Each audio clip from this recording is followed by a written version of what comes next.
Ça doit fonctionner. Bonjour à tous. Ravi de vous retrouver pour la dernière intervention de cette matinée sur cette conférence dédiée à une présentation, un sujet un peu léger pour finir juste avant d'aller déjeuner, sur la réhabilitation de ce grand magasin très connu, la Samaritaine, cette grande surface parisienne. Nous serons ensemble pour les 25-30 prochaines minutes. Je suis Pierre-Yves Berthélémy, je suis chef de marché Isover Placo sur les marchés du bâtiment. Et je suis accompagné de François Tullier. Je suis donc chargé d'affaires sur l'Île-de-France pour les marques Isover et Placo. Alors justement, aujourd'hui, on devait être également accompagné de José Souza, le directeur général d'Isolation 2000, qui nous a accompagnés, qui a mis en œuvre un certain nombre de solutions sur la Samaritaine et qui vous prie de bien vouloir l'excuser. Il a été retenu malheureusement sur un chantier à la dernière minute. Et donc c'est François qui a suivi ce projet-là, qui assurera avec brio cet intérim. Alors Isolation 2000, on peut peut-être les présenter, François, en quelques mots. Ouais, Isolation 2000 a été créée en 1985. Elle est spécialisée dans l'aménagement intérieur et l'isolation. Son expertise lui permet de faire des chantiers et des ouvrages très techniques. Son segment de marché, c'est l'hospitalier. Exemple, elle a fait le centre hospitalier de Dax, de Périgueux et de Limoges. En hôtellerie, elle a fait la rénovation de l'Hyatt Regency à Paris, 950 chambres et suites. Et dans les bureaux, elle vient de faire la rénovation des tours Duo à la Défense. Donc une très belle entreprise, Oui. Plaquiste, notamment, et isolation. Ses caractéristiques sont aussi d'avoir une force de frappe de 60 plaquistes et un bureau d'études intégré qui travaille déjà en BIM. Le deuxième intervenant sur ce projet de rénovation, de réhabilitation de la Samaritaine, c'est Isover. Isover que vous connaissez, le leader mondial de l'isolation durable, qui conçoit notamment des solutions d'isolation qui répondent aux défis de l'efficacité énergétique, acoustique, de protection au feu, et qui améliore sans cesse ces solutions et propose des produits sains et des produits avec un impact maîtrisé sur l'environnement, tant en logement que sur les bâtiments, tant en neuf qu'en rénovation. Et son binôme, Placo, Placo, leader français du confort intérieur, Placo qui est engagé dans le développement de solutions qui répondent aux enjeux de l'habitat durable, le pionnier de la plaque de plaque en France, Placo, et pour lequel nous avons un certain nombre de solutions qui ont été mises en œuvre. Alors, ces trois entreprises ne sont pas complètement inconnues du groupe LVMH, qui est propriétaire de la Samaritaine. François, en quelques mots, toi qui connais un petit peu l'historique de ces relations. Ouais, Isolation 2000 est membre du club Placo depuis 34 ans. Elle fait partie des entreprises piliers et historiques de cette communauté qui en fait aujourd'hui le premier réseau d'entreprises indépendantes du second œuvre. Cette relation nous a permis de faire de nombreux chantiers techniques et emblématiques. Nous n'étions pas inconnus du groupe Louis Vuitton parce que l'entreprise Isolation 2000 avait déjà réalisé, avant la Samaritaine, la fondation Louis Vuitton dans tout ce qui était plâtrerie. Donc c'était un chantier, là aussi on avait un chantier emblématique en termes d'ouvrage, en termes de performance acoustique, à la hauteur de la vision de Bernard Arnoux. Et d'ailleurs, je crois même, François, cette réalisation d'Isolation 2000 a été récompensée aux trophées internationaux GIPS. Gibson de Saint-Gobain, en 2016, il a gagné un trophée avec ce chantier. Très bien. Alors, juste pour recontextualiser un petit peu le projet de la Samaritaine. Où est-ce qu'on se situe? La Samaritaine, bien sûr, tout le monde connaît, j'imagine. On est en 2005. Le groupe LVMH a racheté 4 ans plus tôt, en 2001, la Samaritaine est devenue l'actionnaire prioritaire. Et en 2005, voilà, ce temple du luxe à la française, qui a été créé en 1870 par le couple Cognac-Jay, donc un bâtiment plus que centenaire. Et en 2005, décision est prise de fermer la Samaritaine. C'est des surfaces de vente qui sont un peu en perte de vitesse depuis les années 70. Et surtout, le bâtiment ne réunit plus toutes les conditions de sécurité pour maintenir son exploitation dans les meilleures conditions. Donc décision de fermer la Samaritaine et vont s'en suivre 16 années de fermeture jusqu'à assez récemment. 16 années de fermeture avec à peu près autant de recours qui ont été entrepris. Forcément, c'est un chantier visible. 6 ans de travaux, malgré tout, hein, quand même, sur ce bâtiment-là. Et la Samaritaine, on connaît aujourd'hui la surface de vente, mais plus qu'une surface de vente qui représente aujourd'hui 20 000 mètres carrés quand même, et qui en fait l'une des plus grandes surfaces de vente à Paris, si ce n'est la plus grande. Il y a d'autres types de bâtiments aussi qui ont été créés complètement dans cette Samaritaine. Vous allez retrouver des bureaux, 15 000 mètres carrés de bureaux dans différents espaces, dans différents endroits de cette Samaritaine. Plus étonnant aussi, une crèche, 80 berceaux, donc faire cohabiter des bébés qui dorment avec une surface de vente de l'autre côté du mur, petit défi technique quand même. Il y a un hôtel 5 étoiles aussi, 72 chambres et suites, qui sont très bien situées sur le quai du Louvre. Des logements sociaux aussi, c'était une volonté de la maîtrise d'ouvrage, notamment avec la mairie de Paris, d'intégrer une partie de logements sociaux, quasiment une centaine de logements qui sont intégrés, notamment au dernier étage, sans parler des restaurants, des différentes surfaces de vente, etc. etc. Bref, 750 millions d'euros d'investissement, 16 ans de fermeture, 6 ans de travaux, donc ça vous représente un petit peu toute l'étendue du projet de réhabilitation, de rénovation de cette Samaritaine. Alors il y avait eu un certain nombre de contraintes, hein, François. On a déjà, c'est ce que je disais juste avant, un changement de destination du bâtiment. Forcément, passer d'un bâtiment qui a été agrandi par phase depuis 150 ans, d'en faire un seul et unique complexe avec différentes typologies de bâtiments en passant de la crèche jusqu'au bureau, forcément, ça implique un certain nombre de contraintes qui ont rendu le cahier des charges assez costaud quand même, François. Oui, alors nous, on arrive en 2010 avec mon collègue Benoît Esquia, qui est aussi chargé d'affaires sur l'Île-de-France. Il est contacté par un bureau d'études et il commence la prescription. Moi, j'arriverai un petit peu plus tard, contacté par le bureau d'études d'Isolation 2000.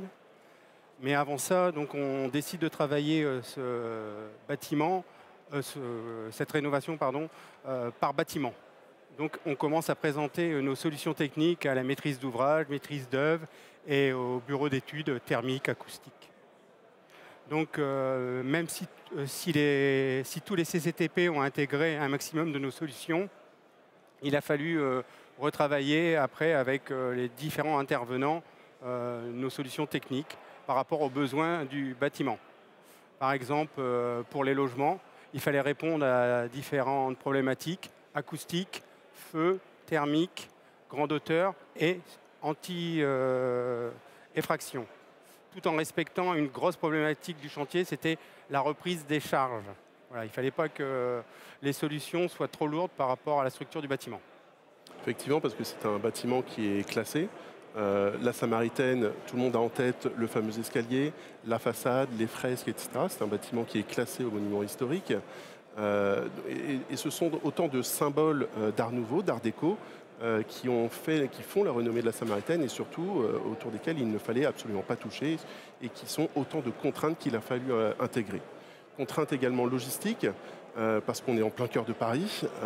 Les rues sont assez étroites à cet endroit-là. Il y a encore beaucoup de vie tout autour, bien évidemment. Donc un certain nombre de contraintes logistiques. Des contraintes logistiques très importantes, des livraisons à horaire fixe et par camion maximum de 12 tonnes avec une grue arrière. Donc très difficile à mettre en œuvre, surtout sur Paris, avec la circulation. Et puis on parlait de différentes typologies de bâtiments.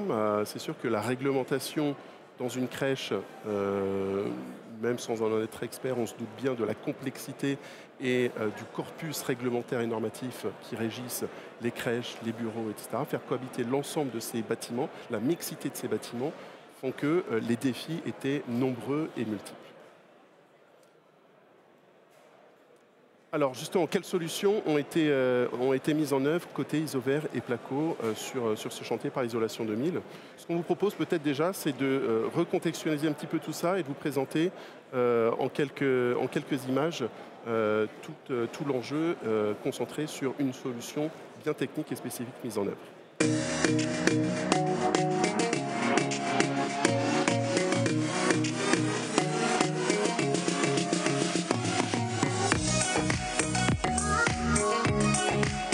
Samaritaine, c'est donc un bâtiment multimodal en 3 parties. Donc on a une partie bureau, une partie logement, il y a un hôtel et il y aura des commerces au rez-de-chaussée. C'est un chantier d'à peu près 70 000 m². Sur ce bâtiment, effectivement, il y a énormément de contraintes. Déjà, le lieu, on est en plein milieu de Paris, donc énormément de contraintes d'approvisionnement. C'était une volonté initiale d'un maîtriseur de mettre un retardataire d'effraction dans les cloisons séparatives. Ils ont été très exigeants sur plusieurs points, l'anti-effraction, les protections au feu, l'acoustique, la haute dureté. Il y a des nouvelles réglementations environnementales avec la réduction de la l'empreinte carbone. On a également en termes de certification l'évolution de la NF Habitat HQE qui impose aux bâtiments des exigences minimales en termes de résistance à l'effraction. À la base, on avait une autre préconisation qui était une résille incorporée à l'arrière des montants. C'était une prescription qui ne correspondait pas forcément à des montages validés par les fabricants. On a essayé de trouver des solutions avec les produits de chez Placo. Cécile était la solution idéale de prescription pour répondre aux exigences du chantier de logement de la Samaritaine. Cécile, c'est une cloison légère ou une paroi légère, séparative, destinée à séparer deux logements entre eux ou à séparer le logement de la circulation. La cloison Cécile remplace facilement tout ce qui est mur maçonné. Elle est beaucoup plus rapide à mettre en œuvre. Et surtout, on est sur une solution dite sèche, donc c'est beaucoup plus rapide, beaucoup plus propre. Ça permet de gagner en flexibilité, en gain de temps aussi à la pose, surtout sur un projet à forte contrainte logistique. Aujourd'hui, quand on construit des bâtiments lourds, le poste fondation devient assez important en termes de prix. Donc en réduisant le poids des ouvrages, on réduit aussi le coût des fondations. Pour l'occupant final, Cestyle présente de nombreux avantages. Alors Cestyle répond parfaitement à la réglementation acoustique au niveau des logements, que ce soit entre les logements et entre le logement et la circulation, et répond aussi aux exigences feu avec une performance feu EI60. On garde les mêmes coups-feu, on garde la même acoustique et on réduit de 4 cm la paroi.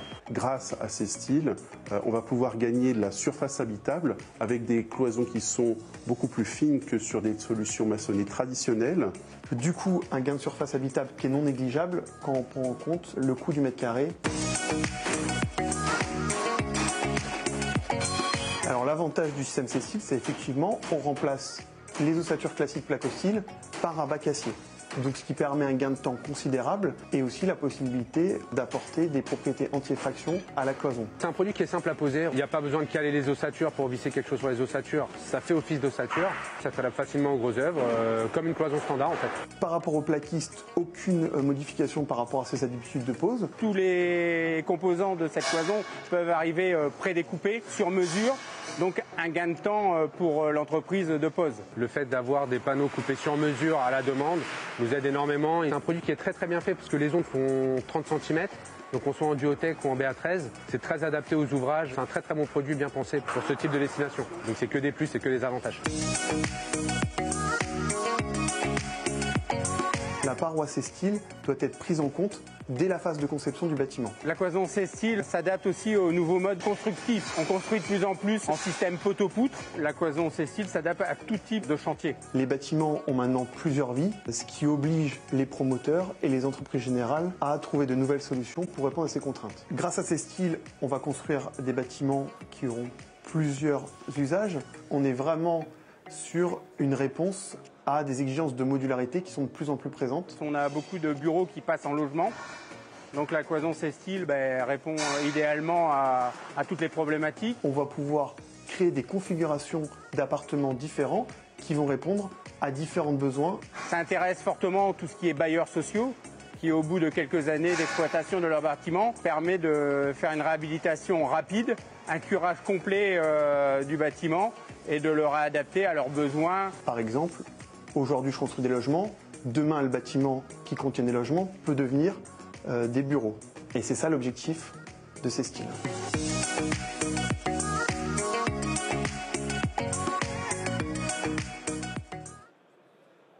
Voilà, alors vous l'avez vu, un certain nombre de solutions techniques mises en œuvre, notamment ces styles, on va pas revenir bien évidemment dessus.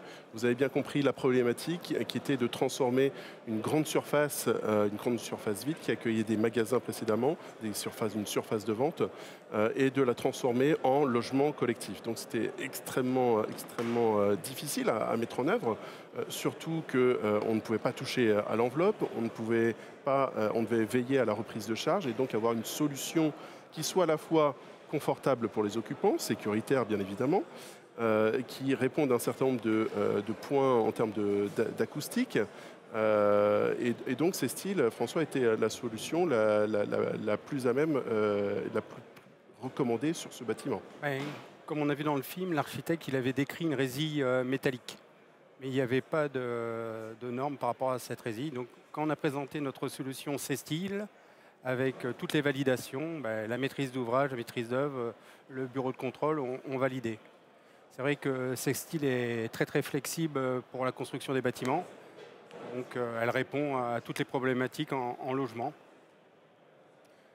Autre solution qui dit logement, dit besoin de confort, besoin d'isolation, et surtout pour une partie de ces logements qui étaient situés au dernier étage, c'est d'autant plus important que quand on sait que 30% des déperditions énergétiques se font par la toiture, il y avait un besoin là aussi d'isoler la toiture et d'isoler les combles perdus.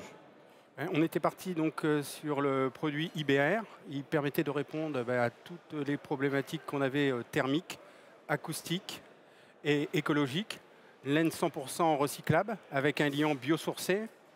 Donc aussi au problème de stockage, une forte compression des rouleaux permet un gain de place sur le chantier. Pour les poseurs, une facilité de mise en œuvre, un produit sain et doux. Et puis, bien évidemment, la Samaritaine, ça reste quand même avant tout pour tout le monde, pour le grand public, c'est cette surface de vente. Avec beaucoup de passages, forcément, un établissement qui reçoit du public, du passage, un besoin de résistance au choc, un besoin d'avoir un bâtiment qui reste exploitable et surtout à ce niveau de qualité et à cette image de la Samaritaine. Donc une autre solution aussi qui a été mise en œuvre côté Placo. Ouais, pareil, là à l'origine, le CTTP décrivait une solution maçonnée type parpaing ou des plaques de plate THD, très haute dureté. Donc on a présenté le mur Habito, celui-ci a été validé. Le mur Habito possède une résistance au choc 20 fois plus résistant qu'un parpaing creux enduit et facilite l'accrochage des charges lourdes jusqu'à 60 kg par point d'appui avec une cheville de type expansé. Donc le produit idéal pour aménager les commerces. Tout à fait. Et enfin, juste dernier tour d'horizon, rapidement, une dernière solution qu'on souhaitait mettre en avant, spécifiquement aussi, une solution isovert avec un parphonique. Là aussi, c'est ce qu'on disait précédemment, hein, une mixité des bâtiments, une mixité de destination avec des publics très différents, du bébé jusqu'aux visiteurs, en passant par des gens qui vivent dans des logements. Donc il faut pouvoir isoler tout simplement, acoustiquement, les différentes parois. Par rapport aux différents bâtiments qu'il y avait, on avait des crèches, bureaux, les logements, il nous fallait un produit qui réponde à tout par rapport à l'acoustique. Donc on est parti sur le parphonique. Donc pareil, une laine 100% écologique, 100% recyclable, avec un liant biosourcé, un produit doux à mettre en œuvre et qui apporte beaucoup d'acoustique dans les cloisons. Et enfin, il y avait une dernière solution peut-être aussi dont tu me parlais tout à l'heure, qu'on n'a pas retraduit ici, mais qui était extrêmement intéressante, François, et c'était une prouesse, hein, même une prouesse technique à mettre en œuvre. Tu l'as bien dit, c'est une prouesse technique. On a été obligé de créer une cage d'escalier par rapport à l'ascenseur du 4e qui va jusqu'à la terrasse. Il y avait une problématique de surcharge si les parois d'habitude sont faites en béton. Là, on les a réalisées avec notre système iSteel. Donc, c'est un système de montant grande hauteur avec des plaques Duotech 25. C'est une plaque acoustique. Donc, c'était le premier chantier qu'on réalisait comme ça. Depuis ce temps-là, on a dupliqué cette solution pour la construction des cages d'ascenseurs dans tout ce qui est construction bois, des logements. Alors le mot de la fin peut-être sur ce chantier, l'intervention d'isolation 2000, François? C'est un chantier qui aura duré 3 ans, un pic de 40 plaquistes simultanés sur le chantier. Comme je redisais tout à l'heure, une logistique, un défi logistique. 70 000 m² de plaques placo à livrer sur le chantier. Donc voilà, une réussite en termes d'architecture et un renouveau pour la Samaritaine. Très bien. Samaritaine qui a été réinaugurée en juin dernier, donc c'est tout récent. Je ne sais pas si vous avez encore eu l'occasion d'y aller, mais n'hésitez pas, en tout cas, ça reste magnifique. Vous pouvez même monter au dernier étage sous la verrière qui est extrêmement belle à voir. Et il y a un très bon restaurant aussi. Et un très bon restaurant, très bien. Très bon restaurant, justement, il est 13 h, c'est la fin de notre intervention. Si vous avez des questions, Nous sommes à votre écoute. Madame? Tout d'abord, bonjour, je vous remercie pour cette excellente présentation. Ce défi remarquable de Saint-Gobain, mais c'est que Saint-Gobain aime bien les défis. Je voulais savoir, la structure métallique est de type Eiffel. Avez-vous une idée du poids que ça représente? Parce que ça semble très aérien comme ça, mais en fin de compte, bon, peut-être le poids de la tour Eiffel, je ne sais pas, qu'est-ce que ça représente? Parce que vous avez dû faire des reprises de charge, là-dessus vous avez dû également avoir des surprises. Alors oui, on a eu des surprises par rapport à cette structure. Le poids total de cette structure, je ne la connais pas. C'est le col. Donc nous, on a travaillé par bâtiment, par endroit, donc on a fait des calculs pour diminuer au moins la reprise de charge de nos ouvrages sur cette structure. Mais je n'ai pas plus d'informations à mon niveau. Mais votre question, elle est très pertinente, hein, justement, effectivement, c'est très aérien quand on voit ça, etc. Mais ça reste lourd. Il y a ces problématiques de reprise de charge. C'était extrêmement difficile. Quand on voit la surface que ça représente, ouais, c'était plus de 6 mois d'optimisation technique, hein, de la part du bureau d'études d'Isolation 2000, du plaquiste, qui a travaillé aussi en collaboration avec notre propre bureau d'études, notre assistance technique, pour définir les meilleures solutions, les plus adaptées en fonction des besoins. Mais bonne question. On va essayer. Je vais essayer de retrouver le poids de la structure.